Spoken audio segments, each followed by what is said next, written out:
Las Vegas starts now. Why, yes, it does.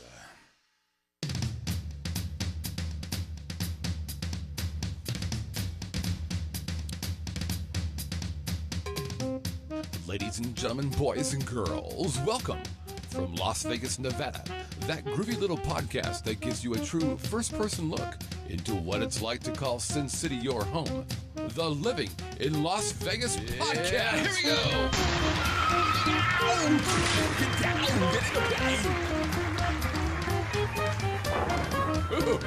And now your host, a man who clearly needs some kind of introduction, otherwise you wouldn't know who he was. Sing it, Brother Scotty. Mr. Scott Whitney.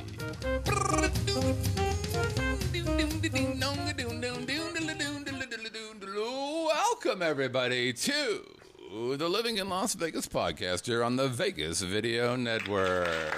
Oh, look at you, you happy fan types of people over there. Hey, and by the way, congratulations, because you're watching or listening to the longest-running podcast about Las Vegas that actually originates from Vegas, which means we're not only going to cover what it's like to live here, but we're going to tell you about our adventures on the Strip, Fremont Street, downtown, other cool places here in the Valley. And by the way, if you're a visitor, if you're a tourist, if you're a fan of our fair city, well, guess what? This show is like your own secret handshake to all things cool and grooving. Hey, we're live every Tuesday night at 7 p.m. Pacific time at VegasVideoNetwork.com/live. Again, VegasVideoNetwork.com/live. Come on, be a part of the show. Listen, we have some of the most wonderfulest people in the whole wide world here. A quick look tells us we've got people from... Oh my gosh, where are they not from? But exactly. I mean, if I had to pick some cities, I'd say Las Vegas, sure. Henderson, California. Yep. Now we're into states. Arizona, Washington, Canada. Now we're into countries. Right. Back in the states with Utah, Mississippi, Michigan. What? Oregon, Crazy. that newer York, and Florida. Beautiful Florida, that's right. And by the way, here's the other cool thing about being in the live chat. You're going to meet some very nice people. And I'm not kidding you, they are actually some very nice people. But we actually start to live stream this show before we record it. So they get a little bit of pre-show juice. But guess what? The real fun, the Vegas Video Network After Dark happens right after the shows. And we might do another half hour of completely nude X-rated content. Now, this might scare you, but I'm telling you, there is a certain people out there who like BBW boys and girls. What is wrong with me? We just give them all a little taste right there. We're just gonna pop look, it hold up. on, let me see. Look at that. Oh, that's a good-looking man right there, right? Hey, speaking of good-looking man, hello. I'm your host, Scott Whitney. Konnichiwa, buenas noches. How you doing, hot stuff? Hey, I'm the founder of the Vegas Video Network. What title don't you have? Now, washer of bottles. Don't do that no more. Don't like it? Never did. Outsourced it? Absolutely. And on behalf of myself, I want to thank you for watching this show and all the shows on the Vegas Video Network. I'm happy to have back with me, it's either the first or the fourth. Yeah, first or the third Tuesday. The math comes later. Yeah, don't listen. This isn't Saturday morning, so we don't have to do that educational, informational programming. I'm just telling you, it was a rough night last night, so bear with me. Thankfully, I'm not doing this show alone. I'm with, of course, His Royal Highness, the Pimpin' Wayne, everybody. Thank you. I'm not the owner. I'm not the CEO. I'm not the founder. I'm just a man. You are. Who loves a woman. Okay, that's pretty. Hey, what's the over-under today, my brother? Well, based on your current condition, I'm going to say... 35 minutes.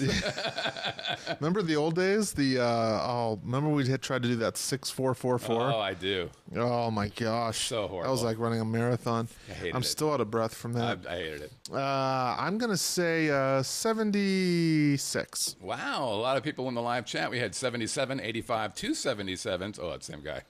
104, 89, 89. So 76. Let's see if you're right. By the way, we want to say hello, new into the live chat. See, people actually do listen and accept our invitation. We've got Kevin W. from Canada. Kevin is a past winner of Hannum. Is he, eh? Yes, he has, eh? And then he's come back in just to brag and do a little boasting. He's a good man. From Calgary. He checked us out about a year ago on the iTunes. And then we have Shadwust. SHDWST. We're going to go Shad West on that. His name is saving up to get those vowels. His name is Shad. He's from Syracuse, Utah, and he found us on the YouTube. I don't know if it'll catch on. I think it's a fad. Which part? YouTube. YouTube, yes. They have no chance. Hopeless bastards got nothing going for them. What's it like to bring in $1 billion in a hopeless business? That's all cat videos. It is, really. Yeah, if it's over 3 minutes, no one will watch. Fuck that. Okay. What are we going to talk about today? Here's something that's pretty fascinating. This is something that we're going to be talking about that pretty much anybody who is in our audience has done at one point in their lives, multiple points in their lives. I've done it 1, 2 times since I've been in Las Vegas, and the truth is most people hate it. Despise it.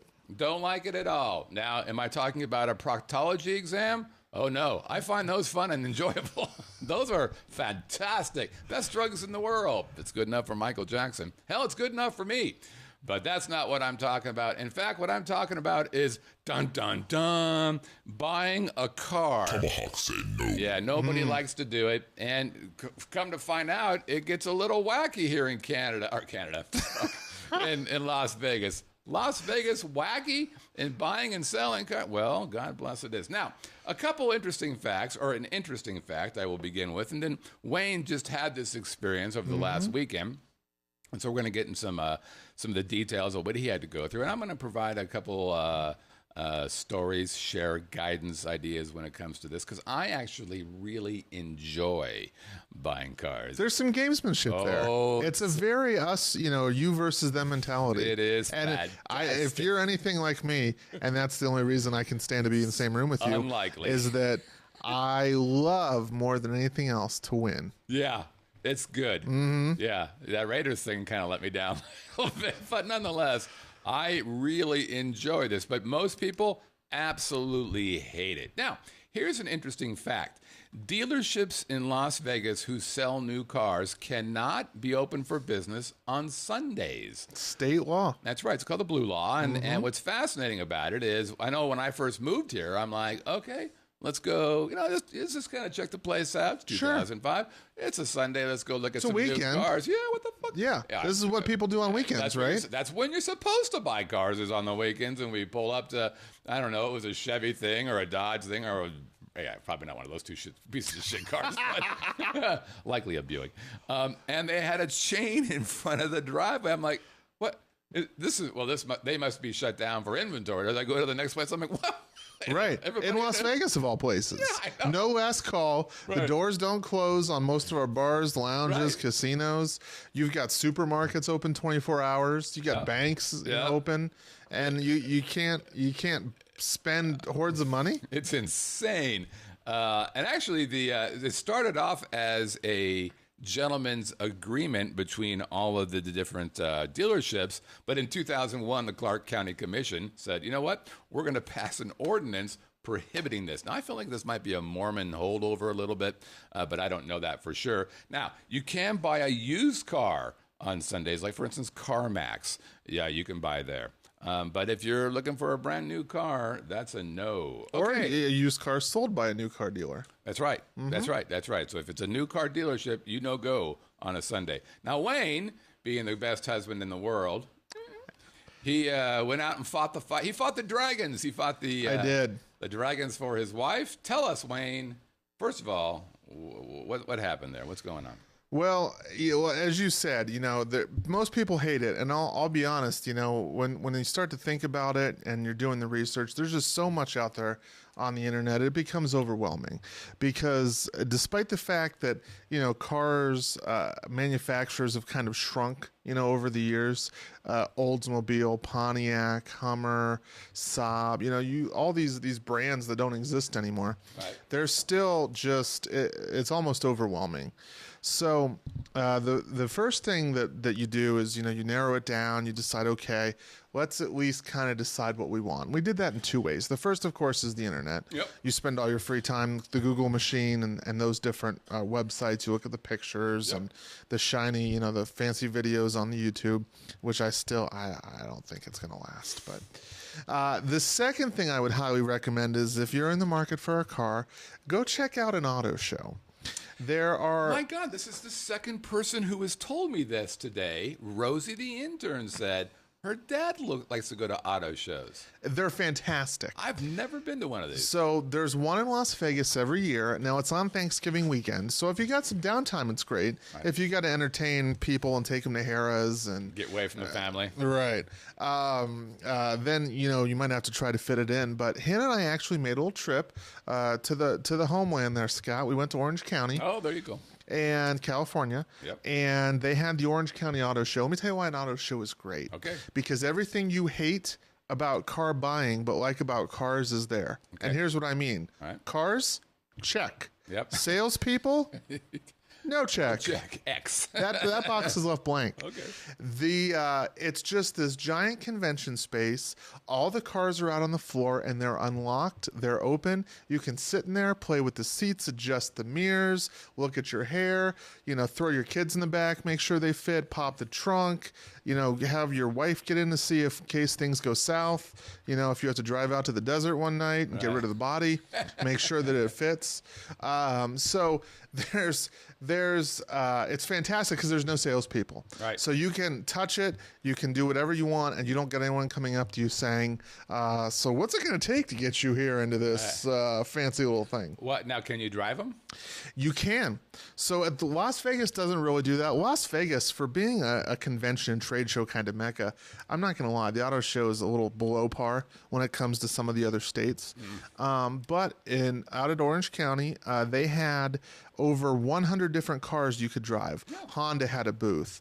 Chevy had a booth. Toyota had a booth. Mazda had a booth. You just go right up. You say, "Hi, I'm Wayne. I'd like to drive this Honda Accord." And they say, "Okay, come back in 15 minutes." And you come back in 15 minutes, or you sit in a little waiting area. It's like a fast pass for Disneyland. I know. Charge your cell phone, get yourself a cup of coffee, and it pulls right up, and a person gets out and says, "Here you go."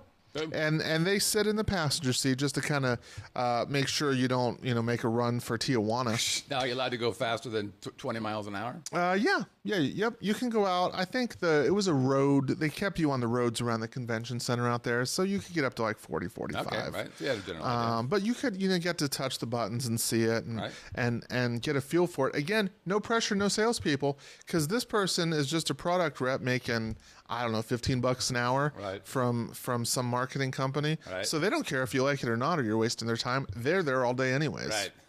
So you I'll go be here there all week. Yeah. So you can see it, you touch it, you drive it. So we had it narrowed down. Okay. We're either, we're between Model A and Model B. Are you going to tell us what the Model A and Model B is? I'm not, but no reason? That's because I'm going to badmouth some of the dealers that sell that, and I don't want to crimp your future ad revenue. Fuck them. All right. So we were between a Kia and a Hyundai. Yeah, I'm not going to those guys anyways. I'm going Jaguar. You would in your country club ivory tower over here. One of our shows has a Jaguar freaking advertiser. Well, there you go. Yeah. So we were between. Hannah wants an SUV. She wants space and to do the soccer mom type of thing now without the minivan, because we're that couple that will put our foot down. We're not doing the minivan. Right. Good call on that, by the way. Yeah. So she wanted the SUV, and I wanted to get her the safety stuff and the Apple CarPlay and the in-dash. By the way, that's not going to explode on us, is it? Your phone? Are we safe? Should we put that? Should we put that in a fireproof box for right now? You know what's funny about that? That's so funny, but what that shows me is that your piece of shit phone doesn't have internet access. Otherwise, you would know that phone is not a threat to you. Oh, it's okay. Right, but it's a goddamn shame your big iPhone couldn't get outside and go, what's the Google? You talk about Google, but apparently your phone actually can't go out. Oh, that's pretty fun. Can't get out on the Google. All right, fucking iPhones. I actually have a nice thing to say about why I was going to say something nice about the new iPhone 7, but now, fuck it. It doesn't blow up? No, it's just, not going to talk about it now. So anyways, we had it narrowed down. She was going either Kia or Hyundai, mid to larger size SUV. We drove it. We enjoyed it. Now the fun starts. We get back to town, and now it's time to get down to brass tacks. Okay, and again, who are I got to write this down. Mm-hmm. Sorry. So Who were the dealers? The dealers the models? right now? So we're between a Kia and a Hyundai. We were. Okay, right. Okay. So what happens is I decided to. Is it starting? I see smoke. Was that? Oh, it was just buzzing. You wouldn't know Does that. it do that normally? You wouldn't know that because Okay. you really don't get on the internet on that little phone of yours. So I decided to try something new. Typically, you go in the dealership, you get the next guy that runs out there because those poor guys are standing outside. You know what that's called? An up. Oh yeah, the customer's an an up. Right. That's right. So the normally you go there, someone runs up and asks how they can help you, what you're looking at before you can even get out of the car. Yeah. So I thought, you know what? I've read about people using this method successfully. Let me try this. I'm going to email everyone first. Okay. So I went to Google, set up just a completely not bogus, but brand new email address just for this purpose, which I would recommend you do. Yeah, iPhonesuck@gmail.com. Good one. Right. So that was taken, so I had to put a 2 at the end of it. But anyways, iPhonesuck 25,245 @gmail.com. so yeah, can you board a plane with that, or did they? Because I know American was saying turn off all your Samsungs because they couldn't tell the difference. Hey everybody, do you hear that? That's a dead horse being beaten At for any no rate, reason. So you set up. I would recommend setting up just a one-shot email address that's just used for this one purpose. Yeah. So once I did that, I went to the different Hyundai and Kia dealers in town. Now this is important because there's multiple dealers and this is a big part of the negotiation play, by the way. There is, but just wait until you find out what I found out. Okay. So I set up the Are they email all address. owned by the same people? Yeah. Yeah. Oh, absolutely. Wow. So spoiler alert. That's so. Set up the email address, and I email each one of them through their website, and I say, "Hello, my wife and I are in the market for a Kia vehicle or a Hyundai vehicle. We specified the model, either a Santa Fe or a Sorento. Right. I'm emailing all the dealers in town. Yep. I'd like to know where you guys are at, selling price. Here's the model I want. Here's the features I want. Yep. And based on what your response is and where you're at, we'll determine who we decide to come in and deal with." Yep. So dangled a little sure. lead carrot out there. Yep. Yep. So what's amazing, I found first off, is that we ended up emailing 6 dealers. Wow. Okay. 4 Hyundai dealers and 2 Kia dealers. No kidding. Because there's 4 Hyundai dealers in town. Right. There's 3 Kia dealers. The one that's closest to us just didn't have anything we were interested in, so I just skipped them. Now it's important to note here in town there's really 3 general areas in the valley to buy a car. Yep. You've got the Henderson Auto Mall down in Henderson on 95 and Galleria. You've got Sahara on West Sahara. You've got all the boys from BMW all the way down to Honda and down everything. The street here. Yep, Jaguar. And then you've kind of got the northwest area, the Centennial region. Yep. So those are your 3 kind of hubs, if you will. So we emailed every Hyundai dealer in town and 2 of the 3 Kia dealers in town. Right. Now, typically, I thought right away, it's almost like I was signing up for I felt like I was entering my email on like I was just saying, please spam me, like all that you can and all that you have, please spam me. Right. As soon as I hit the send button.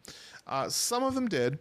Right away, you got some automatically generated responses. Thank you for your interest in Kia Centennial. Correct. We'll be right back with you. By the way, thanks for this, and we have a new thing. By the way, 60%. Yeah. 60 minutes. No So interest. of the 6 that I gave an active email address to and showed that I was an actual person, this wasn't just a generic blast or a robo email like they were doing. I hate iPhones, not Gmail. Of the 2. Of the 6, 4 responded. 2 never ever bothered to respond. Okay. So the 2, 66%. I guess, but you would think if someone, as a business owner, if someone inquired about Phase 5 membership, now open at vegasvideocoop.com. That's right. If you can find out where to input promo code LILV, your session is free, at least your first one. So if someone emailed you, wouldn't you, as a business owner, even if you were busy, at least send some type of communication just to acknowledge them as a potential customer? Well, yes, I would. I mean, that would be, at least basic sales, right? I do a little bit more than that, but yes. But you would, at bare minimum, contact them. Two of them were just like, screw it, we're out. Like, they didn't even get a response back. Right, yeah. One of the responses we got after about an hour, some people, actual live people that can read and comprehend, although at varying levels of education, answered back. We are number 50 in the States. 49, I think. Well, so we're a little bit ahead of what, Mississippi? Yes. Excellent. Yeah. They don't have the Raiders, though. Another win. So one of them then... Mississippi is now smarter than Nevada because they don't have the Raiders. Congratulations, Mississippi. I have a lot more respect for you now. MISSISSIPPI. I used to live there. Two didn't respond. Didn't know that. One responded about a completely different car. Perfect. That had nothing... Didn't even read what I had sent them. So clearly they got mixed up. Boop. And then one of the Hyundai dealers said, you seem to know exactly what you want. When you get an offer at another dealership, let us know and we'll come over and we'll beat it. Ain't that some bullshit? So basically, like, we're not telling you anything. Right. So that was a waste. Yep. So good that you decided that. Exactly. So we were down to 2 and 2 on each side. So we started 2 and 2. Chuck Woolery. There you go, buddy. So we started before we even went to any of those places. Hannah's going to get rid of her car that she's got now. Yep. Now it's not that old. It was a 2014 Mazda. She just didn't like it anymore. It didn't fit her as we're expanding. Right. And so we took it there. We took it to CarMax because we wanted to see. Worst case scenario, if they offered us $5 and a song for it at any of these dealerships. Right. Worst case scenario, you can go into CarMax. Takes about 30 minutes, and they will tell you just right away, without buying a car from them, this is what we'll pay you for it. Was it this song? Yeah, probably not. Probably could have done better with that one. How about this one? Oh, for fuck's sake, I don't want to hear that anymore. Yeah, I don't go know. ahead. Those are all good Chazatons. Oh, okay. So we go in there and we get a price, and it's like, okay, we know that we will. Tell us a price. It was $10,000 is what they offered us for her car. Okay. It was worth a little bit more. I would say it was worth about 11 when you price it in the different online Kelley Blue Book. Yeah, but is that 11 wholesale or 11? No, trade-in value. Okay. Trade-in value. All right. So we're like, okay, it was a little low, and I've sold 2 cars to CarMax prior. I got what I thought was very good offers. I thought this was a little low. Okay. But guess what? Their business, that's their offer. Thanks a lot. Good to know. So in and out in 30 minutes, knowing, okay, we cannot do worse than $10,000 on her old car. Yeah. So the first 2 Hyundai places we went to. Did you still owe on that car, or is it paid off? It's 2014, right? Yeah, she still owed on it. Okay. Yeah. Okay. Yeah. Right. But not as much as we weren't. Yep. I'm a numbers guy, Scott. Come on. I don't do bad financial decisions. Okay. That's why you're buying another new car in 2 years. Yeah. No, right. You don't do a new. That's why I'm supporting the Raiders, and I'm going to buy tickets when they move to town in 2.5 years. Yeah. You don't do any bad financial. Let's buy a new fucking car every 2 years. Okay, there, Sparky. Keep telling me how you're the financial genius in the family. I am. Okay. Yeah. These big VVN checks are going to roll in any day now, right? Royalties. I believe. I thought it was in my contract. Residuals. Maybe you should continue with your story. Have you syndicated us yet? Let's not talk about that. Okay. Well, kind of, if you think about it. Oh. Let's begin. So we go to the first two Hyundai dealerships, and the deals, were so. What I thought was, okay, I'm going to get down to 2, and I'll pit them against each other. That boy. Come to find out that doesn't really work because we went across town. So we went to a Hyundai dealer in Henderson. Right. Then we went to a Hyundai dealer all the way up in Centennial. Couldn't be farther from each other. Couldn't be further from each other. And both of them offered only $9,000 to $10,000 on her trade-in. God. So that wasn't going to fly. And the price, I thought, okay, this is where I'm going to walk into these guys and be like, listen, I can go over there and get it, but I'm going to give you a chance. And then, do that a couple times, see where we're at. Yep. So we're at the Centennial dealership. We'd already been to the Henderson one first. That was kind of our baseline. We go up to Centennial and I'm like, listen, this is where they were at, on the trade-in. Would have liked to see a little bit more. This is where they were at on the new car. Would like to see a little bit less. So I'm going to need you guys to beat this or else I'm going to have to go back there. And you know what they said to me? What? The guy looks at me and says, okay, let me go ahead and pull that up because we own that store too. Boom! That kind of fucks up your whole... So I said, oh, okay, great. Now, thankfully, I was 98.5% truthful with him. So there wasn't, it wasn't like I had completely made the situation up, but I know that. So we ended up not coming to a deal. I go home. I do, again, a little Google searching on the Google machine. Right. Come to find out, yeah, gosh, the Henderson store and the Centennial store are owned by the same person. Yep. Well, let me dig a little bit further. Wait a minute. The Hyundai store over on Centennial, that's owned by the same guy too. So that one guy owns all of them? Okay, well, they just opened a Hyundai dealership over on 215 and Buffalo. Wow. Let me look that one up.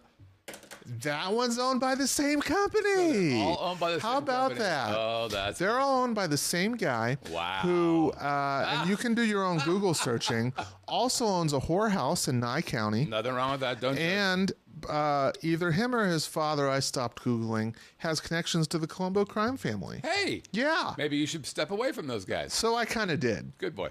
So I said, let's go look at the Kias, hon. Kias feel good. Yeah. I don't want to have my kneecaps broken at the next place. Yeah, why don't you come into the back room, Mr. Grau? We'll go ahead and talk to you a little bit about your deal. Crack, crack, crack. Ow! Yeah, I have to enter the witness protection program with my new Hyundai Santa Fe. How does this car look?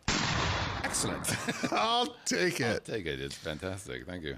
So what I had done before that, because it was going to be Hannah's car. So the detail I had left out is when I actually went to the places, I went by myself, and I did that intentionally because it was going to be her car. Yep. So I was going to negotiate the deal Yep. and work everything out. Yep. And then because if you go on Yelp, you read reviews about how people have to call the police to get their keys, or they block them in, or just these old school, just shady tactics. Wow. And I'm like, listen, here's how I'm going to avoid that. And the whole back and forth, let me get my manager. And then, you're sitting there forever because they're going to let me go because no one who's signing for the car is here right now anyways. Right. So I thought, okay, that's how I'm going to shield myself a little bit. And it worked to an extent. So we go to the first Kia dealership. I won't say its name, but let's just say it rhymes with Kindly Fia. Got it. And I go there and I say, listen, here's what's going on. I already talked to your internet people because that's its own department. Yep. It's called BDC in car terms, Business Development Center. Okay. So if you call a place or you email them, you don't get an actual salesperson. You get a trained lead generator person where that's all they do. Yep. So I said, listen, this is where I'd like to be. I've already talked to your people. We're kind of close. I need you to look at this car over here. Let me know what you can do. Then, if we get good on everything, I'll bring the wife in. We sign, we drive, we're out. Everyone's happy. Life is good. So I'm there for about an hour and a half to 2 hours. They look at her car. We pick a new car. We're running some numbers. And I said, you know what? So this was my ploy to get them to knock a little bit more off. Hannah wanted a certain color combination that was a little on the more rare side. Black and silver. That was close. That's what I would have gotten. Actually, that's what I did get. If you see my Honda out there, I didn't even know before they offered to move here that I was already joining the nation. Just go. And so they didn't have this more obscure color combination. So I said, gosh, these are the colors she really kind of wanted. You've really just got black as far as the seats or something, the interior goes. Right. Because I wanted them to say, okay, listen, because I was trying to paint the case. I don't really love this one, but if you took off a little bit more, I might learn to live with it. I'll convince the wife. So their response, which I was like, okay, is we'll go get the other one for you. No. I said, okay, well, you called me on that one. So, so why don't we go ahead and let's do that then. Okay. So we came to terms on the price and the options and everything. This is what her monthly payment's going to be for this many months with this much, down, et cetera, and so forth. Interest rate. Exactly. So they said, okay, so what you do when you come back with her, as soon as you get here, we'll go get the other one. We'll get everything filled out. You'll be on your way. I said, great. We shook hands, and I said, so we're at this amount of money. out, like sign and drive. So and they said, yep, absolutely.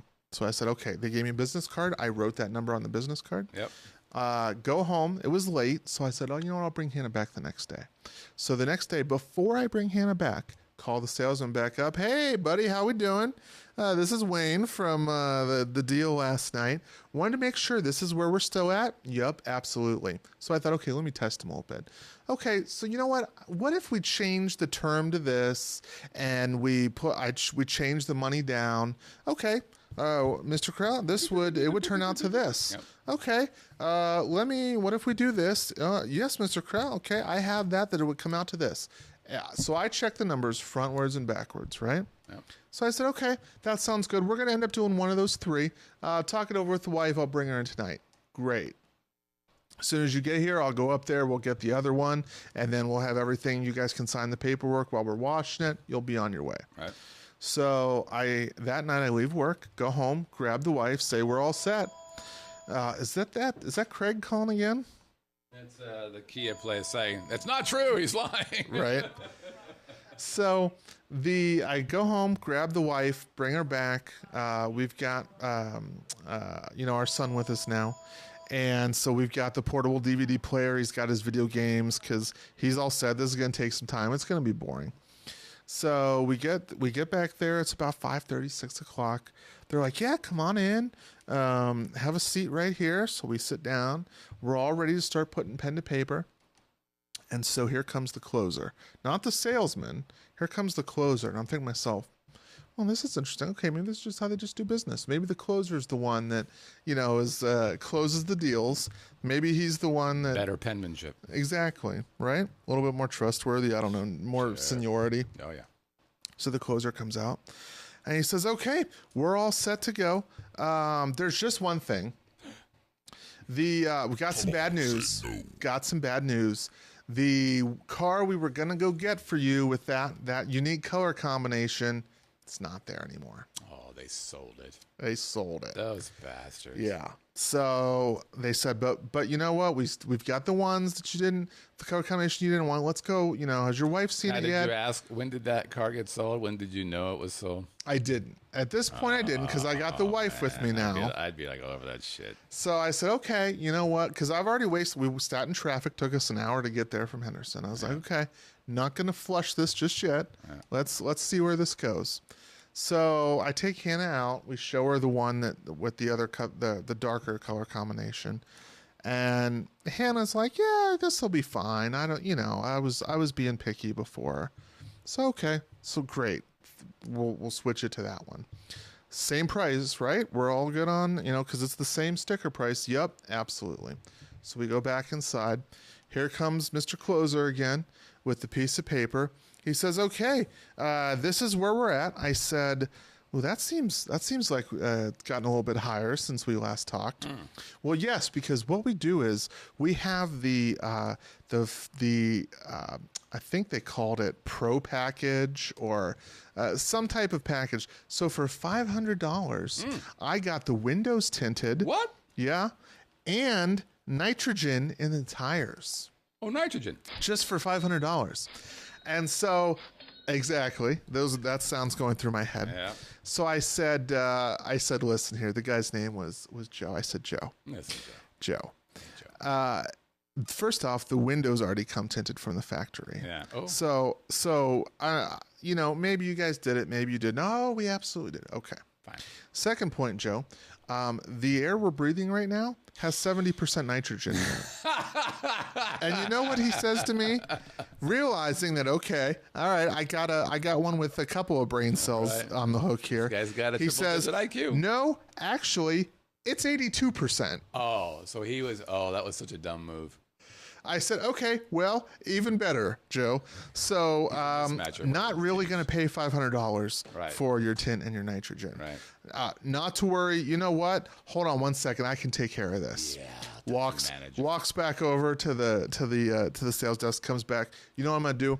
I'm going to give it. Crosses it out. Boom. Writes down $200. Oh, well, and says, I'm going to give it to you at my cost. What a nice guy. Fantastic. Nitrogen cost him $200 or hydrogen. Or nitrogen. Nitrogen, That yes. wasn't hydrogen. And windows that were already pre-tinted. Nice. So I thought, Oh man. So he then I don't know if he saw the plane already cascading into the side of the mountain, or what, but then he decides to really go for broke. And so he then says to me, and also that number, which was higher than we had already agreed upon before, that number, I didn't include tax in there. Oh. So there's going to be tax. That doesn't sound So that's going to increase at about $25 to $30 a month, which was about 10% of where we were to begin with. Yeah. I said, wait a minute. I said, Joe, Joe. you shook my hand. You quoted me a number. I went back and forth with your sales guy here on the number today to verify it. Now you're going to tell me that number was wrong? So then he says to me the most car salesman thing ever. Well, of course that didn't include tax because Kia doesn't know where you live. And so I said, Joe. And he starts trying to talk again. And I just keep saying, Joe. I reached my hand. I said, you're smarter than this. I said, this is where we were at. Yeah. This is where I confirmed today. So I'm not going over this. I said, so we can either do this right now, or I'm going to shake your hand and we're going to go to dinner. Yeah. And he looked at me and he said, go to dinner. Oh, nice. What So I said, thank you very much. Good. Fool me once, shame on you. I should have, I guess, asked if the final numbers, included everything, tax, right? Which they did. Because when you work it out, you go online to any financial calculator, it came out. So I thought, you greedy SOBs. Yep. So as we're leaving Kindly Fia, the closer Joe yells back to the manager sitting behind the sales tower desk, oh, he's only at this amount. And the guy then yells back as we're walking out the door, then tell them to pick a cheaper vehicle. And I thought to I thought to myself, well, that was unnecessary. Wow. So we won't be back here ever.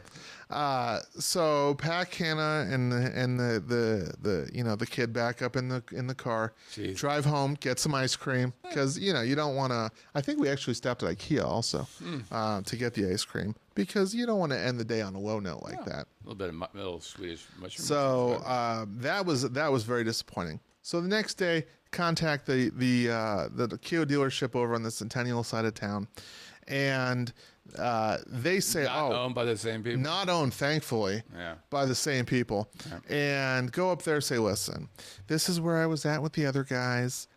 You guys can do better than that. I walked out because they tried to rip me off on 82% nitrogen and window tint. Right. And so they said, oh, absolutely. We're not going to lose a deal to, Kindly Fia. Right. So we're actually we'll absolutely get this taken care of. So 3 trips back and forth later from the salesman back to me. They were they were at least $20 higher than the deal at Kindly Fia was when they were trying to rip me off with the extra fees. What the fuck? So I said, well, that's not very competitive. Well, but let me tell you about all the great service that we have here. When you buy a car and he goes into total car salesman mode. Now, I wanted to like this guy because this guy was interesting. I had asked for him specifically. Despite having never been there before, I went on Yelp and several people had recommended this guy. Okay. He is an interesting guy. He is actually a Johnny Cash impersonator. Well, why not? So, right, he's got a website and a band. He does voiceovers. He seemed to be like in the media, type thing. I was like, well, this guy seems interesting. So we'll give it a shot, right? I don't know when. It's better than the 22-year-old that didn't want to go to college. So he, graduated 49th education, high school diploma in the country, and is selling cars now. There you go. So the guy was pleasant. He was very nice. He was interesting, but we just didn't get there. So I left again, dejected. Jesus Christ. Only to then get an a text message the next day from the aptly mentioned, as I mentioned before, department BDC, the lead generation people. Yeah. Hi, this is so-and-so. I'm the assistant general sales manager, and I'm talking to the general manager any minute now. I'm going to go in. This is the first or second Kia? This is the second one. Okay. Johnny Cash Kia. The Johnny Cash Kia. I'm getting ready to speak to the general manager any minute, and we're not that far away. I wanted to know where we needed to be. Yeah. To which I responded, we needed to be where I told your first guy we needed to be. Right. And that was pretty much that. Well, then the first place, known as, Kindly Fia, decided to do a mea culpa and had the salesperson call me. Oh, so sorry about how that happened yesterday. I was talking to my sales manager and he feels bad about it. We were here, you were there. What if we met in the middle? And I didn't even give him, he left a voicemail. I didn't answer his call. I didn't even bother to waste my time calling him back. I fired off just a string of text messages about how, you did this, you did that, you did that. And amazingly, when we went to Johnny Cash Kia, oh my gosh, the car that was gone in the funny color combination, it's still there. And not only is it there, they had 2 of them. Wow. So I just was Isn't that interesting? Just beyond. And I said to the sales guy at the first place, I said, listen, I'd like to think you're a nice guy, but you either lied to me directly or you were told to lie to me. So I just listed off, just went off on 0 for 2. Yeah. That not only would I not even think of entertaining their offer, I wouldn't even entertain their offer anymore at the first, where we agreed we were. Right.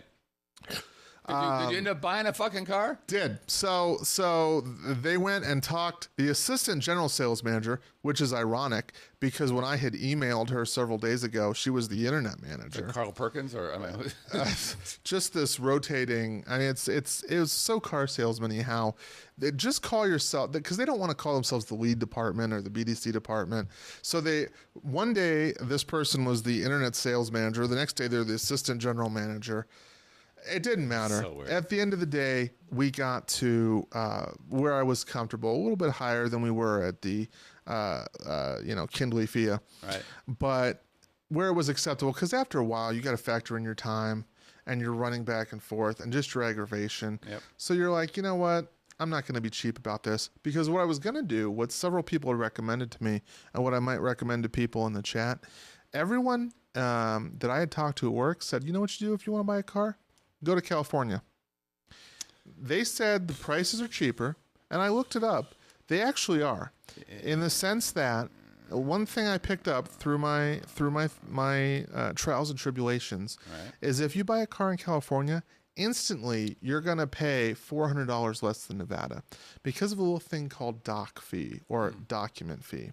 And that is supposed to be the fee for the paperwork and have the finance guy sign it. Right. In California, that fee is capped by state law at $80. In Nevada, there's no cap. Everywhere around town charges $499 to file the documents. Yeah, interesting. So you have a new car. We have a new car. Wife's happy. Happy wife, happy life. That's what I'm talking about. Okay, a couple of things. So I've bought 2 cars here. My car, and then I bought Melissa's recent car, the Acura. Let me just tell you what you need to do from my perspective, because I have had nothing but wonderful experiences buying cars here. But I came in with, both barrels loaded, knowing exactly what I was going to do. So first thing I did, I always go to Edmunds first, because these car dealers have either deals going back to them, kickbacks going to them, or they have deals for the consumer. So you need to know what that is, because that gives you a sense for their real pricing. And then you can also get real invoice pricing. So when I approach one of these guys, I know what their price is, I know what their kickbacks are, I know what my deal is, so I know really what the cost is. And so then I think to myself, okay, how much profit do I think is reasonable for a car dealer? And usually I'm at about 2%, 2 or 3% is what I'll say you can make on that car. So the person you call, I never go in cold, I'm never an up. The person you call is the internet or the fleet manager. Oftentimes they're the same people. And these guys typically have autonomous capabilities of making deals. They don't have to go to their manager. So I call ahead of time and go, okay, I'm looking at this car, the Acura, blah, blah, blah, blah, the RDX. I'm going to spend this much money. This is a best and final offer. I'm going to buy a car today. I always say that.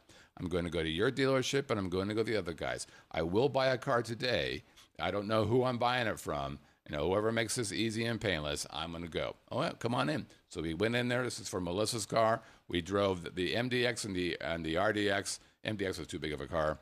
And I said, okay, here's what I'm offering. And I will tell you, it was the best car buying experience I've ever had. If you're in the market for an Acura at any level, you've got to go to this Acura dealer over on Sahara. They just got the ownership just changed. But the guy who we bought from, the fleet dealer, he's called us probably every 6 months just to see, is everything okay? Car okay? Yeah. Anything you need from me? Nope. Great. Well, he's looking to do some lead generation too. Well, maybe, but it doesn't matter because he's not looking for lead generation. He's just like, hey, is the car okay? Yeah, no, good, great. So you've got to let them know that you're buying today. The other thing that's smart to do is go in there at the end of the month if possible. And even better, go into the end of the quarter. Because these guys close most business. It's a hockey stick business. So their business is going like this, and they get at the end of the month and it goes up, and it gets to the end of the quarter and it goes up. Because they're just fucking making deals because they're trying to make their numbers. So you have, as a consumer, much more leverage if you come in at the end of the month or the end of the quarter, because they're just trying to fucking move hardware. But I'll tell you, most people really don't like doing this, and I love doing this. It's fun until, your soul gets crushed a little bit. But see, I don't let it happen. And that's the other thing. Like when I talk to Melissa hates it. She doesn't want anything to do with it. But I brought her in at the first time because we're going to go in, we're going to look at the car. I told you the deal. Either we're going to make the deal or we're not. But what I told Melissa and what I would tell anybody I was going with is you have to be willing to walk away. Oh, absolutely. And I mean, like right fucking now, I don't spend more than an hour at any dealership for any fucking deal. If I can't close it in an hour, then there's something wrong with the deal and I'm getting out. So we're in. This is the best and final offer. I'm not going back and forth. I don't play that. Whoever gives me the best deal clearly wanted my business, and that's the way it goes. And it creates a really aggressive environment from the fleet people or the internet people, depending on what they're called. Highly recommend that way of doing business with these guys. All right. Any last comments before we go? Do your homework. Don't be like the person next to me. When I was sitting at Johnny Cash Kia, person next to me sat down. I could overhear a conversation with the salesperson. She literally says, yeah, I got a letter in the mail that I was pre-approved. And he goes, okay. What kind of car are you interested in? I don't know. Oh, yeah. I just thought I'd look around. Perfect. Yeah. And don't be that person. And know the price. It's not about the payments. It's about the interest rate. That's the other thing. So today, you can get, well, we got 0% interest on, I think, on Melissa's car, but 0%, 0.9%, that shit's fucking everywhere. Oh yeah. So if they come to you and say, let's look about your payments, and that's happened to me. I'm like, you don't understand, Bill. This is not about payments. It's about how much the car costs. I don't give a fuck how much the payments are. I want to know how much am I paying for the car. And actually, I do know. I'm willing to pay this. Mm-hmm. It's a go or no go. It's a best final offer. Let's decide to make this happen or not. And usually all the bullshit just falls away. Okay, let's fucking sometimes, but I felt, and like you said, you wouldn't, you're not typically preferential of the manufacturers I was looking at. I don't live in an ivory tower. I have to be able to afford things on a regular working man's this 99% salary. Thing, does it get old after a while? However, because for us 1%. No, it never gets old for you 1%. Because it's staying out at Harrahs until 4 a.m. when you're in the 1% crowd. Well, I'll talk about that, and that was a mistake, ladies and gentlemen. But it just feels sometimes, especially when you find out that one guy owns all 4 dealerships, that they're kind of that's all fucked. There's some collusion going on. Well, so now that actually, you bring up a good point there.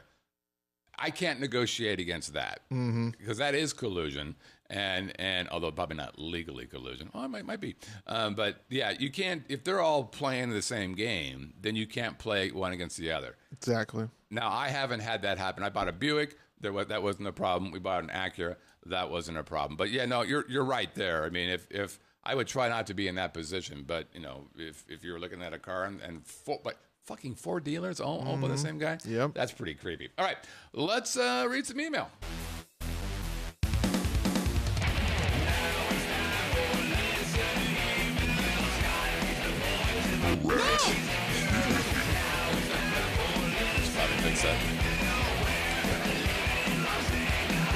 cream.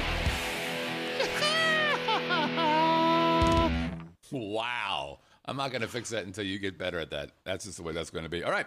This is part of the show where we get emails from people at onairq at livinginlv.com. Again, onairq at livinginlv.com. And if it's a female, Wayne will read it. And if it's a male, I'll read it. But we only got one we're going to do today. And we're going to let Wayne read it from James Dean. James Dean, not to be confused with Johnny Cash. James Dean. James Dean says, Yes. Scott, Yes. do casinos buy slots or lease them, or do slot makers pay to have them in casinos? If so, any idea what the pay splits are between the casinos and the slot makers? Do you know this one? It's a real good question, actually. Yeah, I do. I don't know the exact. Nobody knows. Well, somebody does. Okay, so first of all, to answer your questions in order, do any casinos buy the slots machines outright? They absolutely do. Yep. It depends on the game, and it depends on the style of game. So if it's, like, for instance, if it's a progressive, they're almost never bought outright. Nope. They're leased. And the reason is because the casino actually doesn't pay the payoff. It's the game maker. So if you're on Wheel of Fortune, holy shit, I won $1 million. I'm at MGM. Ah, fuck you, MGM. Megabucks, that's the one everyone knows. Yeah, MGM, you're going to pay me $1 million. MGM's like, no, we're not. IGT's paying you $1 million. As a matter of fact, IGT and all these guys have a team.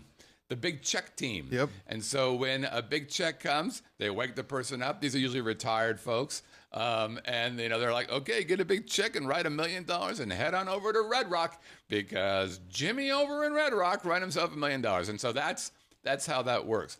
So it depends on the business of the game. So again, if they can be just bought outright, which means they keep all of the money. Yep. Typically the branded ones. Anything with a theme, such as your Wheel of Fortune, Jeopardy, Sex and the City, Walking Dead, anything that's a licensed brand, those machines typically are leased. Anything that's, Flaming Chili Peppers, Doubling Dollars, anything that's more generic is typically owned. Right, and then the same thing, you'll notice that if you walk into, I don't know, Safeway, you'll see games. Or you walk into Vaughn's or whatever, you'll see that little dark, very depressing area. Well, that's all video poker. That is video poker, which is all IGT games. Yep.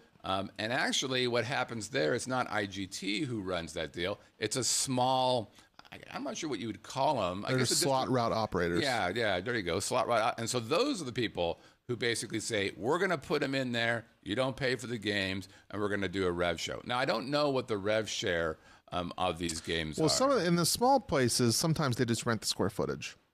Like in the grocery store or, for example, Kmart. Oh, so they're just renting that square footage, and then they keep all of the money. Correct. Oh, I didn't know that. Okay, it depends, not all of them. Okay, but at some of the, I know Kmart specifically. Okay. That they're just renting the Dottie's is renting the square footage. Oh, is that right? Mm-hmm. Dottie's is doing that? Yeah, at the Kmart.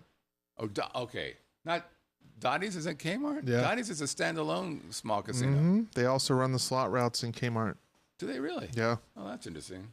They have a license to do it. Yeah, that's interesting. So, yeah, it just depends. Another one's Golden Gaming. Same people that do the PTs and the Sierra Golds in town. They're a big slot route operator. Yep. United Coin is a big one. They're probably the biggest in town. Yeah, and you know what? There's a lot of money in that business if you figure it out. But typically, in an average casino, just look around and look at the percentage of generic games to licensed games. Yeah. That's going to tell you which ones are leased and which ones are. And most of the games now are the more branded games as they're becoming hotter and hotter. And when I showed you guys at G2E a couple of weeks ago, the games that had the biggest juice were. Many of them were the licensed games, the Sex of the City types of things. Casinos like those because something breaks on it. It's so big and complex. Something breaks, call up the vendor. Yeah, it is good. Now, granted, you're getting a much smaller piece of the pie, and it's taking up a lot of your floor space that you could do other things with. Yeah, but it's a cash flow issue, right? So, a lot of these casinos here, especially on the Strip, are still struggling financially. Half of them are in $8 billion of debt, and they're like, we would really like not to put out any more capital outlay. Mm-hmm. We would like for you just to place those things, and then we'll do a rev sure. So it's cash positive from the minute it starts, as opposed to investing in the games. But again, it's dependent upon the game and the business And the model casino. Yeah, that's right, and the business model for the casino. Off Exactly. strip and strip are two completely different animals. Yep, I agree with that. And it's probably more. It's more on the strip. More of the lease strip, than yep. The strip had, because people come in from Poughkeepsie and I love Wayne Brady. I'm gonna play Let's Make a Deal, and it's more glitzy. There's Britney newer, Spears, newer who wants to games. play Britney Spears more? Where's the target audience? On the strip where you're drinking yard-long margaritas, Right. or over an Anthem at the Rampart? Right. That's a good point. Okay, RQS. Real quick stories. First of all. We would love for you to send in an intro video like Ray did last week, and Stuart has done many times. What I want you to do is take the camera of your phone and go into landscape mode and just say something like, "Hey, I'm Dave Smith from Effingham, Illinois." Now, just a heads up, I'm not asking you to say Dave Smith from Effingham, Illinois. I would like you to put your name in there and your city in there. I'm just giving you an example. And then you can say you're watching the Living in Las Vegas podcast on the Vegas Video Network. You can say something funny or pithy or anything you like, because we love you. Okay? We do. We love you so much that actually, if you're going to film it on a Samsung Galaxy 7, put it in the fireproof box and send it back. That puppy's recalled. The truth is, you can't do it anymore. No one let you watch. They won't even let you walk outside with it. Hit them! Psh, psh. All right. Raiders Stadium. We're going to talk about this for 5 seconds because it's fucked up. I'm sorry, Scott, that as a 1%er, you're against job growth and economic diversity. Yeah, you just talk now. We'll see how it goes. It's never gone well for anybody, but we'll see. Yeah, go here. I'll give you a little logo shot. There you go. There it is. That's right. That's nice. All right. So I mentioned this last week. The Senate voted 16-5, proving that there are 5 smart people in the Senate in Nevada to pass a deal. And then the Assembly voted after that. They voted 28-13, proving there are 9. Those are super majorities, Scott. That's what they needed. Super majorities. 60% is what they needed. So here's what's interesting. It was super majority. 66. Yeah, you're right. Is that right? 60 or 66?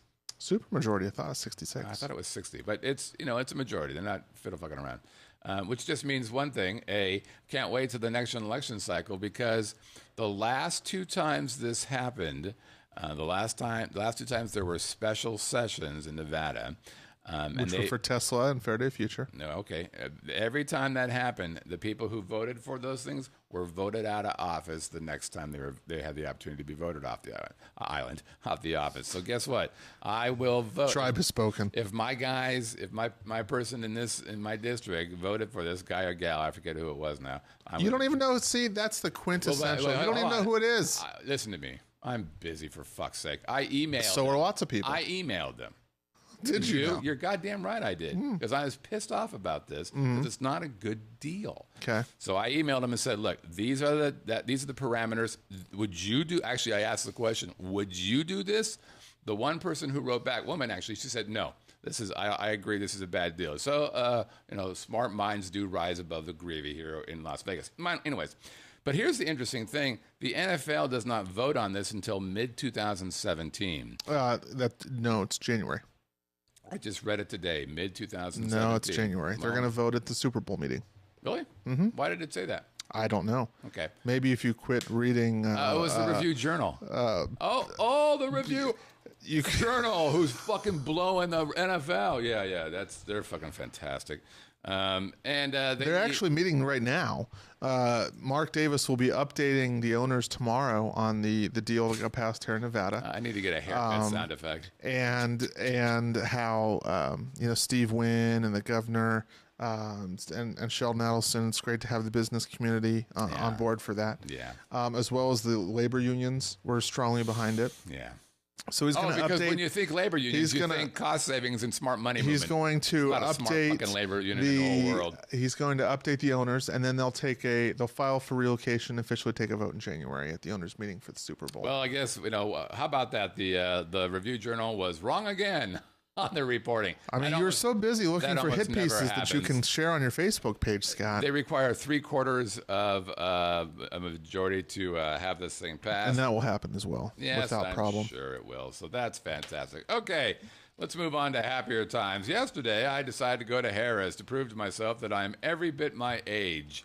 So Melissa's got a friend who she's known since they were 5 days old. Wow. That's right. And her friend was from Effingham, Illinois. And she was here for a trade show. And we decided, well, let's show her a good time. Because when you think Whitney's, you think good times. Now, this friend, Nancy. And people against economic diversity. Yeah, that's stimulus. Me. I'm Mr. Against making money. So this friend, Nancy, sweet girl, by the way, she decided to stay at the Harrahs. And you know what's interesting about Harrahs? I don't really go to Harrahs. As it's one of those properties that you kind of don't really think about. Yeah, you seem like more of a win person. I am a bit of a win person, probably because he was smart enough not to invest in the fucking thing. So he's very but he spoke up for it. Of course he did. He was at the not signing. investing in it. That's he was why. at the signing yesterday. Yeah, of course he Monday. was, because he's like, people will be staying here hopefully, and I'm not out a fucking penny. Yeah, he's really behind it. All right. So we go. So a couple things about Harrahs. First of all, if I had a hallelujah thing, I would play it because Caesar's Property owns Harrahs, which means when I go in the valet, what's it cost me? Nothing. Nothing. God bless their little hearts. So I went. No, to be fair, it doesn't cost you anything at MGM yet either. Yes, it does. No, it doesn't. Yes, it does. Valet parking, $14. Oh, the valet. Yeah. See, the rest of us self-park, Scott. We're not too hoity-toity to walk to an elevator. You fucking tweaky little bastard, you. Yeah, so anyways, I pull up to valet. I'm like, now, they have a little sign that says, valet parking is a courtesy of our guests. So I'm like, okay, I may have to do the handshake, the $5 handshake. Didn't even have to do that. Hi, what's your name? Whitney. Do you need any directions? Nope. I think we're all set. Oh, let's go. So that was awesome. Then we headed over to Toby Keith's I Love This Bar. This is another one of those places I don't spend a lot of time in. But I'll tell you what, this is a Monday. We were there at about 6 o'clock, and it was... PM or AM? PM. Felt like I didn't leave there till AM, but it was packed. And this is a pretty neat bar. They've got the TVs all over the place, right? They got the big screen TVs, and they had the National League playoffs, and they had the NFL thing playing. But they also have a live band. I'm not sure if you can see it in that shot, but they're in the back setting up in that red curtain back there. So, I mean, this thing was happening. And you know what they do when they pour you a drink? It's a big boy drink. You actually might be able to see, the gin and tonic down by Melissa's elbow. You know, a reasonable sized drink, very strong, I can attest to, in a plastic glass, which means you could just walk out of there if you wanted. So that was fantastic. So we met there, had a drink or two, and decided, okay, let's go to Guy Fieri's Vegas Kitchen and Bar. Oh, boy. So now, I never eaten there before, I don't think. But they're supposed to have very good burgers, and it's supposed to be good food. And guys... Donkey sauce. And donkey sauce, whatever the hell that is. I don't know either. I'm just Holy Christ. And so we go in there, and it's packed. And there's a line, I'm walking by, I'm like, oh, man. So we actually made reservations at the Tilted Kilt through Open Table, just in case we needed to back up. So we go in there, and I'm like, hi there, I'm Scott Whitney with the Vegas Video Network. Gave her a card and said, we're looking to do a review if it wouldn't be too much trouble. She's like, oh, okay. She looks at my card and goes, okay, and were you going to be needing video? No, we're going to might be do a little bit. It's mostly going to be shot. I don't need anybody on screen, no interviews. We're just going to review. And when is this going to happen? Tomorrow, probably, we're going to be doing that. Oh, yeah, okay, just hold on. So she goes, well, let's go to the bar. We'll come and get you. I'm like, great, we'll go to the bar, spend 25 minutes, 30 minutes, because it's going to be a wait. And we go order the drink, and I'm like, I know what I'll do with that $5 that I was going to give to the valet guy. Put it in my hand, went back up to the hostess and goes, oh, just wanted to let you know, thanks for taking care of us. Did you completely stiff the valet? No, of course I didn't. Oh, okay. I paid him. Because that's what you were giving the impression. No, I didn't pay him up front. I always pay him on the way out. Okay. So I gave her the handshake, the $5 handshake, and, we ordered our drinks. 4 minutes later, Mr. Whitney, your table is ready. Boom, goddammit, that was fantastic. All right, so I asked to sit outside, which it was such a nice night last night. Mm-hmm. So there's your buddy Scott sitting on the outside, and that's the view I had right there. So we could look right at the Carnival Court. Beautiful night. So the manager comes out, not surprisingly. Oh, hi, I'm whatever. And you're going to be doing. Do you need video? No. I said, here's what I want to know. What are the things that are visually interesting? I would like for them to be good too. But what can I visually look at that would be? He goes, oh, you should try this and you should try that. Okay, sounds good. So the thing about going to Vegas, especially for tourists, I think, but when you're on the Strip, these food places are entertainment places as well. You're paying more. You're paying $20 for a fucking hamburger at a minimum. There's some ambiance in there. So you want ambiance, you want a display, you want something that looks good. Here's the display for the hamburger that Nancy did. It was gorgeous. Little rack for the French fries. Crinkle cut. Crinkle cut, exactly. You've got the hamburger that's, I don't know, what, about 1.5 feet tall? Yeah. It's neat. It looks like what you might see in the commercial. And come to find out, it was fantastic as well. I'm like, okay. And he recommended that I get the trash can brisket nachos. Yummy. Sounds great. Sounds appetizing. He goes, this is something that you're going to want to take pictures of, maybe even a video when it comes out. I'm like, these are nachos. What the fuck? How important can this be? Come to find out, he was right. So what they do is they bring out it's a trash can, basically. It looks like a what would you call that? A tin, not tin. Like a flower pot or yeah, it looks like one of those pots that you use to do flour and cooking. It's about the size of a coffee can. Okay. But a little taller. And so all of the nacho stuff is inside that can, as you can see. And here's another picture of it. I'm like, well, that seems like a hard way to eat nachos. It does. I don't get it.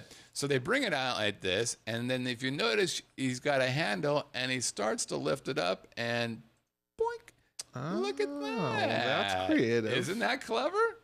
So they lift up this can, and then the nachos just doesn't have a bottom for those people that are listening to us in their car. Yeah, they're lifting up the can and going, okay, now what? No, the can, right. Open up. It's a bottomless can. So they lift it up, and then the nachos just kind of spill out nice and a nice little pile right onto the plate. I'm like, well, that was pretty good.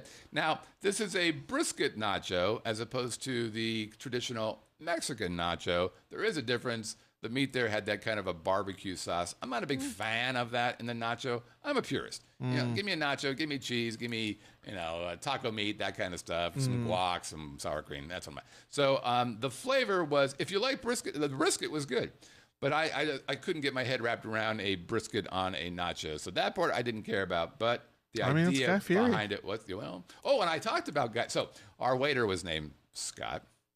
Liked him already. And I'm like, so. Have you met Guy Fieri?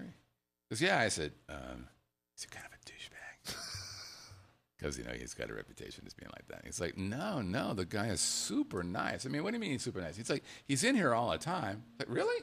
That almost never happens with celebrity chefs. Yeah, he's in here all the time, and he helps bring out the food. If we're busy, he'll bring out food to the... I'm like, has he done that for you? He goes, yeah. And I said, what, is his hair real? He's like, yeah, no. I'm like, wow. This is fantastic. So, 2 thumbs up. All right. I really liked that place. And then we decided, well, we haven't eaten and drinking enough. Let's go ahead and go over to... Oh, here's a picture of the kitchen for Guy Fieri, whatever you call it. Right. Which, by the way, they got French fries on the floor. I want to pick those up. All right, so then we headed off to... We already had our show on health departments. So that's right. Right. Went there that night. We went over to... Carnival Court. They could mess up 12 more things and still get an A. That's right. You're still in. Come on, Guy. Or Guy. Went over to Carnival Court. Now, Carnival Court I have a sweet spot, a warm spot for Carnival Court. This is the place where we met Neil and Sarah Mitchell for the very first time. This is back in 2006, and they called or emailed me about 6 months into the show, and they're like, hey, we're big fans of the show. We'd love to buy you and Melissa a drink. I'm like, that sounds great. Let's do that. So, we did the whole, okay, we're going to schedule an hour because we don't know these people. We want to be able to get out. 5 hours later, we're like, yeah, you guys are the best people ever. So a very warm spot for Carnival Court. Carnival Court's got a couple of things that are very, very well known. One of them is that it is a flair bartender, a flair bar. And that means those are the people who take the liquids in the bottles and then they spin them around. And listen, if you haven't seen that, there is no better place to see that than at Carnival Court. Carnival Court is basically the apex of flair bartenders in all of Las Vegas. That's the place people want to go to. So the good news is they have flair bartenders. The bad news is they have flair bartenders, meaning if Daddy wants a drink, going to be a minute. What you don't want to do is go, oh my God, quit flipping the vodka. Just put it in there with some cranberry juice. I've got a bladder infection. Let's fucking go. But I will say, they are fantastic to watch. And we got a good one. Here's a picture or a video of our flair bartender. We'll call him Scott. Scott.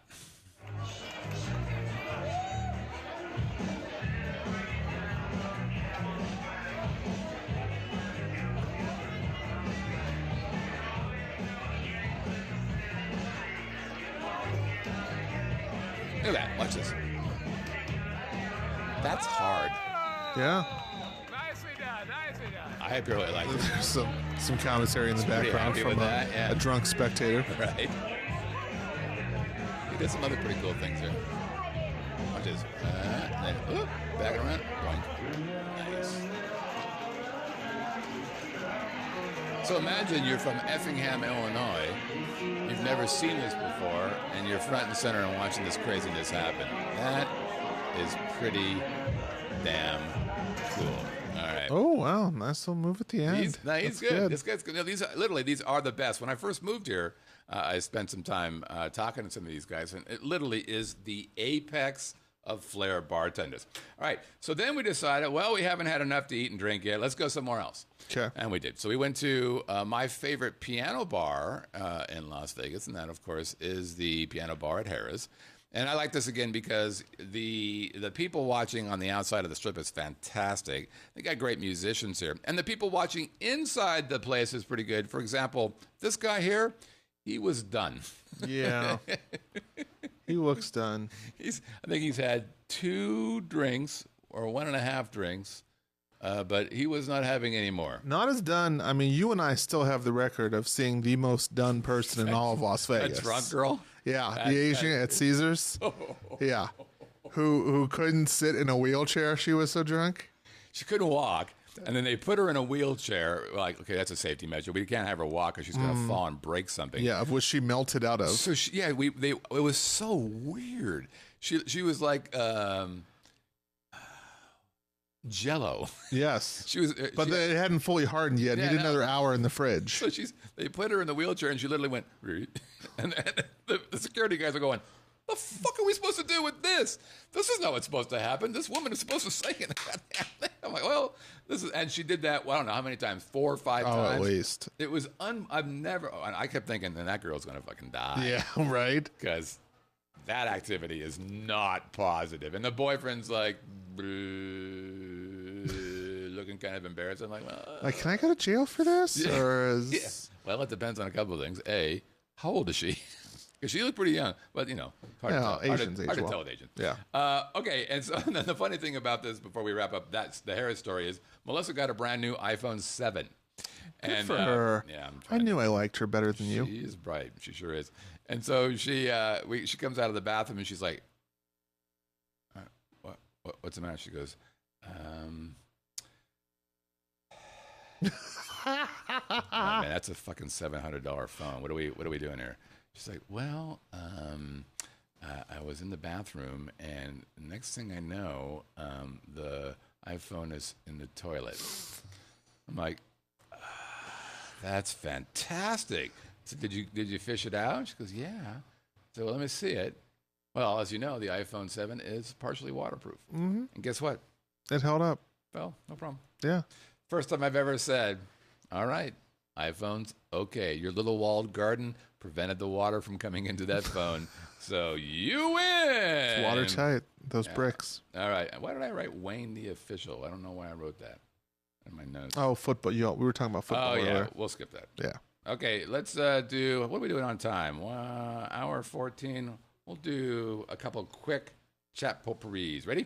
Mike wants to know, what's your thoughts on the Miracle Mile shop being sold? I don't care. Indifferent. Yeah, it's being bought by a conglomerate that buys a bunch of shopping malls. If it was Westfield, which is a really big, very successful shopping place, which I think owns a fashion show, I'd say, oh, they're going to do well. These guys, I have no idea. And quite frankly, it's a mall. I mean, it's going to be how many Banana Republics do you need? Right, exactly. It'll be fine. Brian wants to know, top attraction that brings out your inner daredevil. The neighborhood just south of Stratosphere. I was going to say Sky Jump at Stratosphere. Naked City. Yeah, there's no way I'm getting on that thing. Enter Daredevil. I would say walking at night anywhere south of Stratosphere, south of Stratosphere is that's a Daredevil move that I'd recommend against. Or some places in downtown it's still kind of Daredevil-y. Pops wants to know, is there an area where you would most likely be able to get permits to build a container home partially underground? Boulder City. Today's word, paranoid. Pops, I don't know. Most people like to be above the ground, with the exception of those who are worried for a nuclear holocaust. Your air conditioning bills will go down. Yeah, and they could. I would say, actually, Boulder City, probably. I think Pahrump might do that. What you do is, what you'd say, you go to the Clark County, whatever you call it, City Hall, and go, hey, I'm thinking about building an underground house. And they'll go, oh, what's your name? And we're just going to follow you around a little bit because you have a lot of weapons.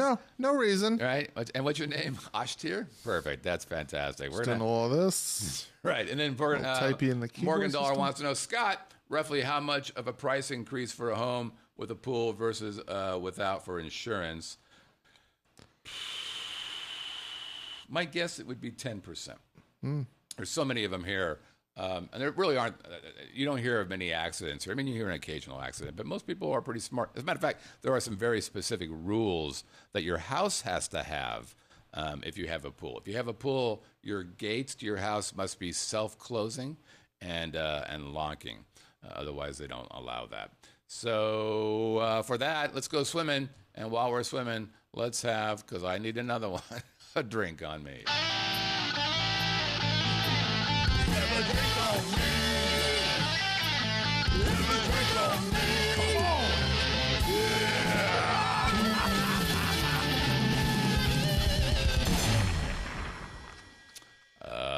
Okay, it's time for Have a Drink on Me. It looks like our chat may have froze up. Maybe. Testing. Yeah. Yep, I'm getting it. All right, sorry, chatters. Have a Drink on Me is part of the show where I show you a picture of a bar or a lounge or a speakeasy, and you guys guess the name of that bar, and you can win some fantastic prizes. Hey, let's tell them what they can win. Despite the fact the summer months are over, it's still hot out there. And if you want to stay cool and stylish at the same time, especially with that wind we've been having lately, you can get at least some of your hair held down with the Vegas Video Network Visor. It's adjustable, so whether you have a small head or a big head, you're in business. Hey. If you're Hannah and you want to test out her new CD player and her 2017 Kia Sorento, what better?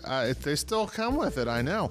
What better thing to stick in there than Gajazzathon, Christmas Acoustic, or Christmas Acoustic 2? Folks, it's almost Thanksgiving. Christmas is right around the corner, and nothing says Christmas like CDs. Or you are more than welcome to take Scott out to Harrahs until 4 in the morning. Buy him some trash can nachos, watch him shake a valet's hand, and use his business card to influence getting himself to the front of the line. All while he buys you a drink. Thank you. And you, if you want to play and you want to get your chances to win, then what you're going to do is you're going to send an email. Hey, where would that email be? Have a drink. That's HAVEADRINK at VegasVideoNetwork.com. Preference given to those who tape a $5 bill folded up as if you were going to do the handshake to the back of the letter. I'd be really impressed if somebody did that. I think I might just give them the CD for the $5. Okay, there's a couple other ways to increase your probabilities of winning. You can A, send in a correct answer. B, send in the first correct answer. C, be in the live chat while we are on this segment, and you have got a correct answer, you get another chance. If you do one of our intro videos, the very first of the video, you get that stuff. And if you send in a video of you talking about the Haddam, you can also create more chances. Now, there's other great things, of course, that happen as a part of that. The best part is if you do win and you do find yourself one with the Vegas Video Visor, well, then you end up being a part of the galaxy of gods. There is Robert C., our newest, and Rosie, and Michael, and Scott. There's Vicky, and Bud, and Alan, and Aaron, our newest, and Bob, and his wife, and there is Danny. Whoops. Danny. And that's the show, everyone. And Greg. And Glenn, and Jimmy, and Rob, and there guys in Hawaii and Ken, and there is Christina, whose all babies are because of me. And Don and Jackie and Mike. There is Pops and Sammy. And Carol and a dog, and Chris is hard to stop. And I got some good news about Chris. And Brett's dad and Scott, and there's your buddy Wayne. And of course there is Mr. Fantastic. Get off there. Right. Okay. We got 23 out of 23. And here is our... You'll love this. You know what that is? I'll take a guess. Okay. Is that Cleopatra's Barge? Look at you being all smart and clever and all. That's right. Cleopatra's Barge it is. They're taking that down, though. Well, so I'm confused by that. Are they going to take it down completely? Oh, yeah. No, they're taking it down. Really? Yeah. They're putting a lot of live music in there, like Zoe Bowie's playing there, and a bunch of other people are playing there. Yeah, right no, now. they're taking... Unless they're... Because I saw a petition to save the barge. But yeah, that thing's gone. Because Matt Goss left. Yeah, I know. He left. So they were gutting the whole thing. Oh, no good. Yeah. Okay. Let's see. I think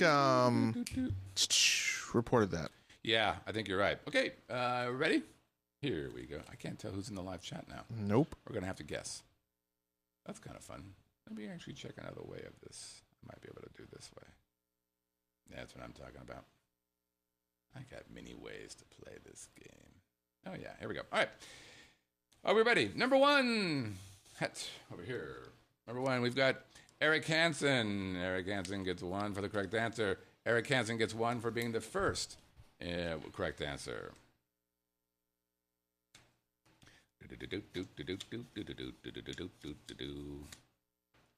All right, let's put that over here.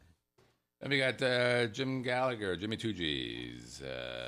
Give him another one.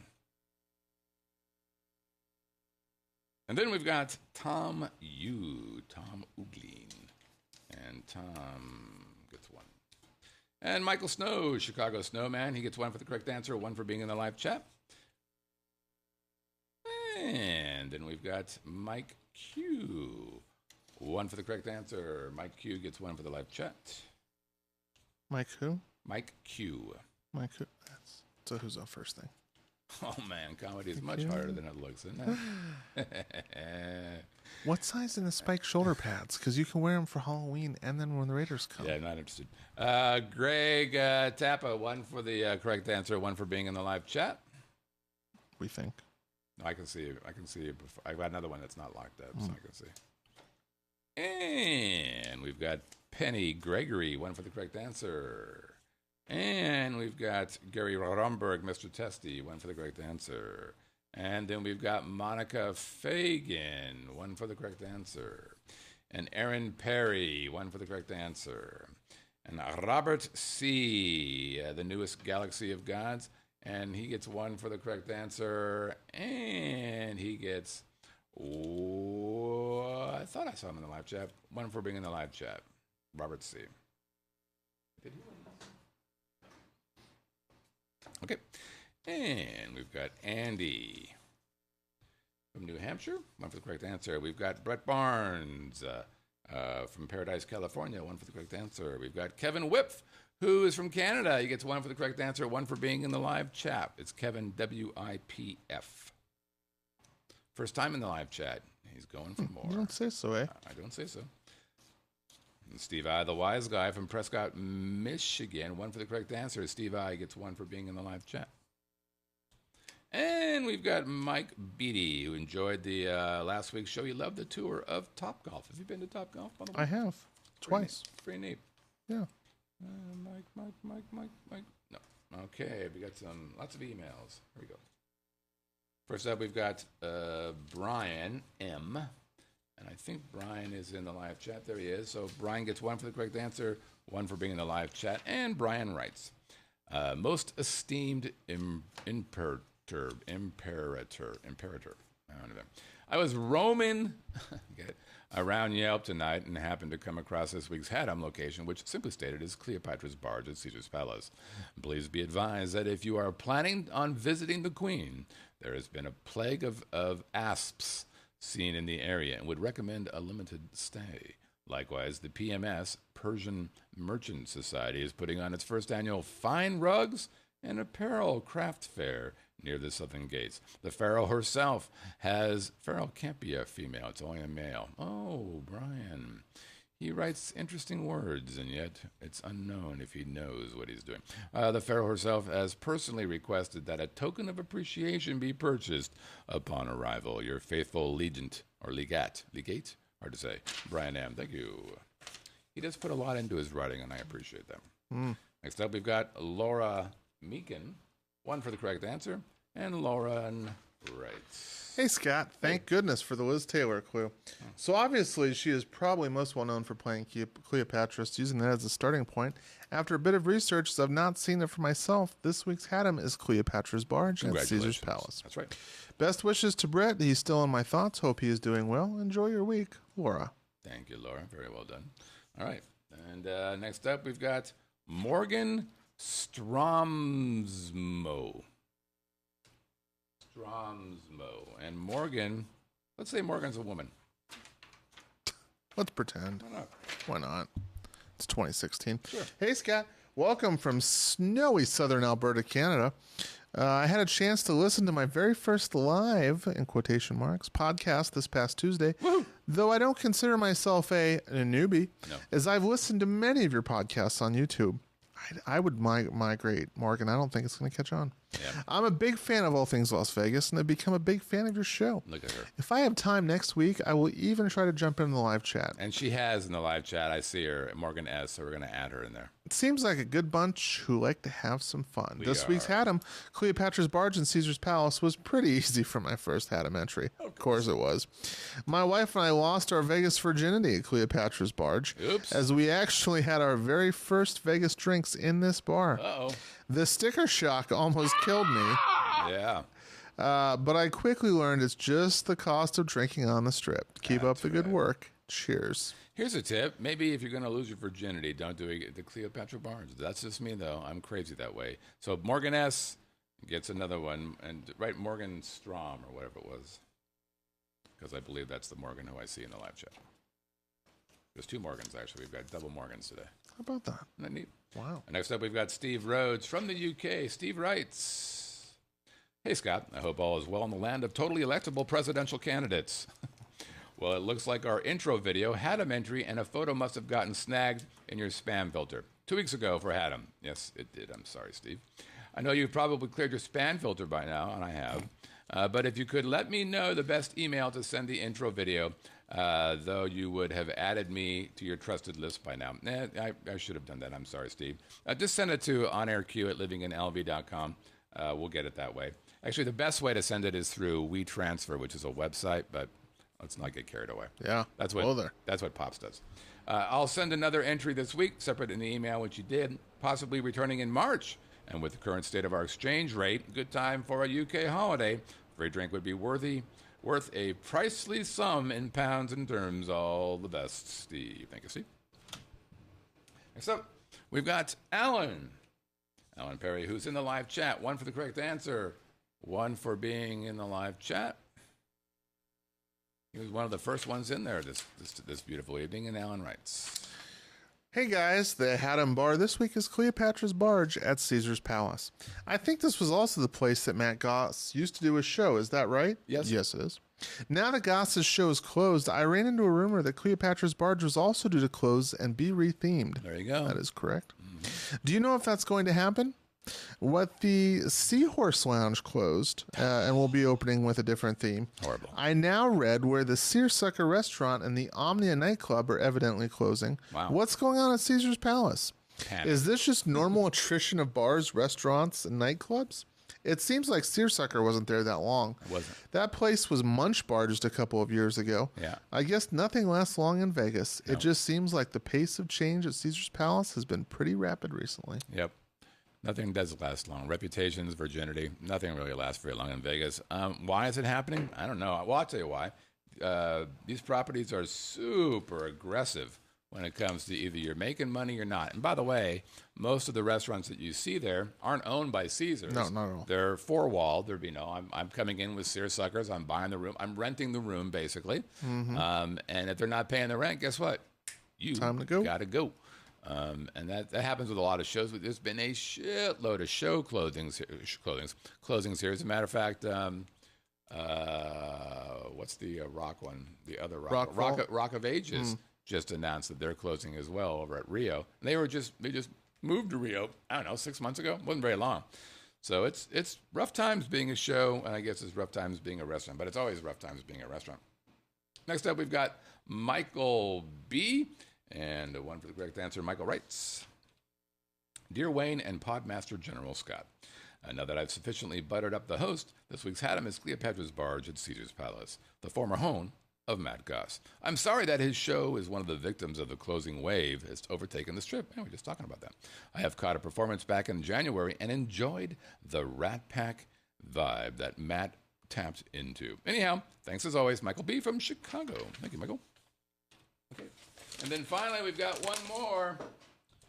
Pops writes, Dear Scott and Wayne, this is Cleopatra. Scott, at the risk of... button. Huh? Thank you. Scott, at the risk of further inflating Wayne's enormous ego... Yep, you got nothing to say. You got nothing. Guilty. I have to admit, it's fun watching you guys argue, but he obviously knows well enough not to be intimidated by you. It's a hoot to watch him call you on your bullshit, as long as he can prove that what you're calling on is in fact bullshit. Thanks for putting in the effort to inform and entertain us. I know it can't always be convenient and fun. Living in Las Vegas is a bright spot in my week, every week. Digging the new solo co-host bi-weekly format, Pops. And Pops follows up. Telling Scott he's an idiot is both convenient and fun. I don't know what you're thinking of. It's the highlight of my week. Get a good look at him. This is the last time. Let's count down his end. There it is. The most highly acclaimed, most widely discussed entertainment in the history of... These nuts! That's gonna leave a mark. With Cher as Elizabeth Taylor and Donald Trump as Richard Burton. And when you're a star, they let you do it. You can do anything. Whatever you want. Grab them by the...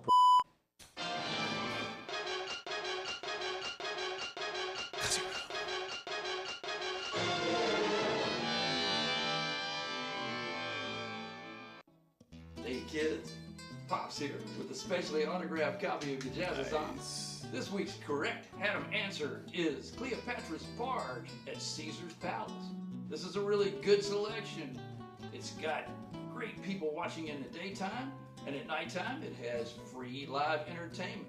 I'm a big fan of live entertainment, and I'm an even bigger fan of free. Thumbs up, Scott. Another good Haddam bar choice. Thank you. Top pick. I mean, There you go, Pops. how do you argue with Pops? You don't. You simply don't do it. That would be a mistake. All right. Pops gets one for the correct answer. Pop gets one for being in the live chat. And Pops gets one for sending in that fantastic video. All right. Let's stir it up. Whoop. Big crowd. Big crowd. 23 to 23, I mean. All right. Hit me with your rhythm stick. Well, I'm married, Scott, so. I didn't see you hit me with your pencil. Lead. Oh, look at you being kind of crazy there. What do you got? All right. And our winner is? Our winner is... this looks like... Andy? Andy from New Hampshire. Oh, that's what that is. Good. Congratulations, Andy. You win yourself a visor or a CD or a drink on your buddy Scott. I will email you and find out which of those three lovely prizes you would like. All right, let's I look was at... really trying to draw those Canadian names. Yeah, I really Making you pay the extra international shipping is just, as Pops would call it, it's convenient and fun. Your heartlessness knows no bounds. Okay, here we go. Here's this week's Have a Drink on Me. Oh, I know that. Hint number one. Do you really? Mm-hmm. Okay. It's a little bit of a clue if you look carefully at the lettering that was cut off. Hint number one. It's a good thing this place doesn't behave like its name, or we'd be all spitting against the walls, round and around and around. A good thing this place doesn't behave like its name, or we'd all be pinned against the wall and spinning around and around. Oh, look at that. Our co-host already knows the answer. Hit number 2. Although that might be better than heading over to the club, which is right next door. Although that could be a lot better than having to head over to the club. That's right next door. And finally, hit number 3. If you're not feeling the bar, well, there's a crazy Cirque show just in the same property. If you're not feeling this bar, there is a crazy Cirque show here as well. If you know the name, you're going to send it to Have a Drink at VegasVideoNetwork.com. Again, that's Have a Drink at VegasVideoNetwork.com. I used to play poker there.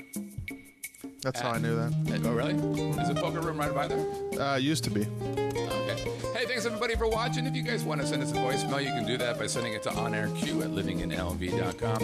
Again, onairq@livinginlv.com. If you're checking us out on iTunes, give us a 5-star review, either the audio or the video. If you're checking us out on iTunes, which a lot of folks do, give us a thumbs up, give us a 5-star, and share it with all your friends. And by the way, we're also on the Roku, over 32,000 installed. We're on Stitcher, TuneIn, Chromecast, Apple, Google, and Fire TV. We're on Google Play, and of course, the Vegas Video Network. I'm your host, Scott. That there's your buddy, Wayne. We'll see you guys next week on the Living in Las Vegas podcast on the Vegas Video Network. Take care, everybody.